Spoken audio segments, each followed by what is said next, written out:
नमस्कार जी, उत्तर प्रदेश उत्तराखंड देख रहे हैं आप। आपके साथ में हूं दिव्या तिवारी। पश्चिम बंगाल में चुनाव से पहले बाबरी मस्जिद, वाला राग, अलापा और अब चुनाव में हार के बाद हुमायूं कबीर ने सीएम शुभेंदु अधिकारी को गायों की कुर्बानी वाला ओपन चैलेंज दे दिया है। बकरीद से पहले बंगाल का माहौल बिगाड़ने की साजिश रची है। कुर्बानी के नाम पर मुसलमानों को भड़काना चाहते हैं, लेकिन शुभेंदु सरकार बनते ही कट्टरपंथियों के सुर बदल गए हैं।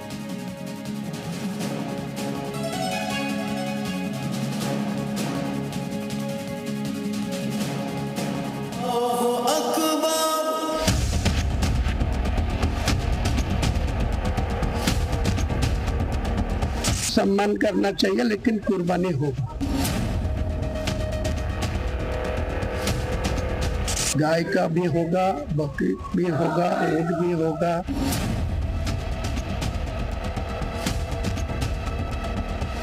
शुभेंदु अधिकारी क्यों नहीं डायरेक्ट बोल रहा है, ये आग लिए खेलना नहीं चाहिए। शुभेंदु अधिकारी को ओपन चैलेंज देने वाले ये बाबरी गैंग के वही हुमायूं कबीर हैं, जो दीदी के कार्यकाल में मुर्शिदाबाद में बाबरी मस्जिद की नींव डाल रहे थे। लेकिन शुभेंदु सरकार बनने के बाद इनकी बाबरी का नामो निशान बनने से पहले ही मिट गया। अब इन्होंने बकरीद से पहले एक बार फिर शुभेंदु को आग वाली धमकी दी है। गाय का भी होगा, बकरी भी होगा, ऊँट भी होगा। वो सारे जो पशु है कुर्बानी के लिए जो जायज है, जो कुरान में जो लिखा हुआ है, अधिकारी क्यों नहीं डायरेक्ट बोल रहा है, ये आग लिए खेलना नहीं चाहिए। ये आग के लिए खेलेगी तो वो कुर्बानी कोई बंद करेगी तो उनका ही खराब होगी। हुमायूं कबीर की ये चेतावनी ऐसे वक्त पर आई है जब अगले हफ्ते मुसलमान ईद उल अजहा मनाएंगे और शुभेंदु सरकार ने कुर्बानी पर नया ऑर्डर जारी किया है। इस ऑर्डर में साफ साफ कहा गया है कि बंगाल में सड़क पर नमाज नहीं होगी और न ही प्रतिबंधित पशुओं की कुर्बानी होगी। लेकिन बाबरी गैंग चलाने वाले हुमायूं कबीर कुर्बानी और खुले में नमाज दोनों पर शुभेंदु सरकार को सीधे और साफ शब्दों में कह रहे हैं कि बंगाल में गायों की कुर्बानी तो होकर रहेगी। मुसलमान समाज वो कुर्बानी लेते, किसी को साथ कोई कॉम्प्रोमाइज नहीं करेगा। सड़क पर नमाज भी पढ़ी जाएगी।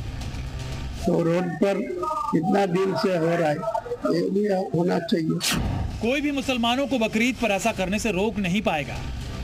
5 दिन बाद 27 मई को बकरीद है। उससे ठीक पहले हुमायूं कबीर ने शुभेंदु के कुर्बानी पर प्रतिबंध वाले नियम को फॉलो करने के ऑर्डर को खुली चेतावनी दी है, जिसके तहत प्रतिबंधित पशुओं की कुर्बानी पर पूरी तरह बैन है। 1950 में बने इस एक्ट का नाम है Paschim Bengal animal slaughter control act. इसके तहत गाय, बैल, भैंस की कुर्बानी बिना फिट फॉर स्लॉटर सर्टिफिकेट के नहीं हो सकती और न ही ये कुर्बानी खुले या पब्लिक जगह पर हो सकती है।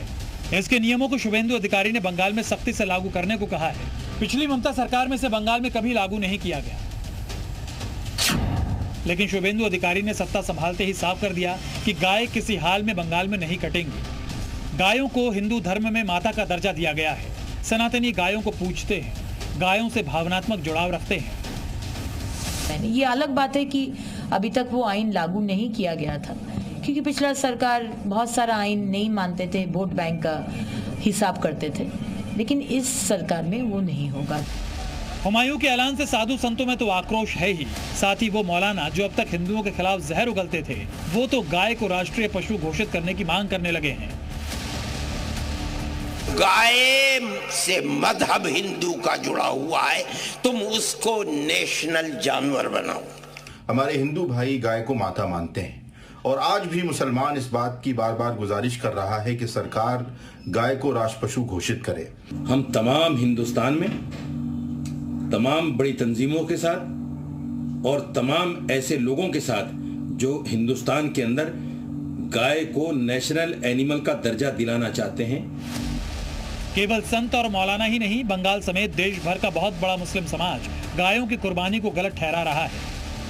गाय की कुर्बानी बिल्कुल नहीं होनी चाहिए, क्योंकि गाय जो है बहुत सीधा जानवर है, इसीलिए लोग और जो है पूज्य है, हिंदू धर्म में पूज्य है।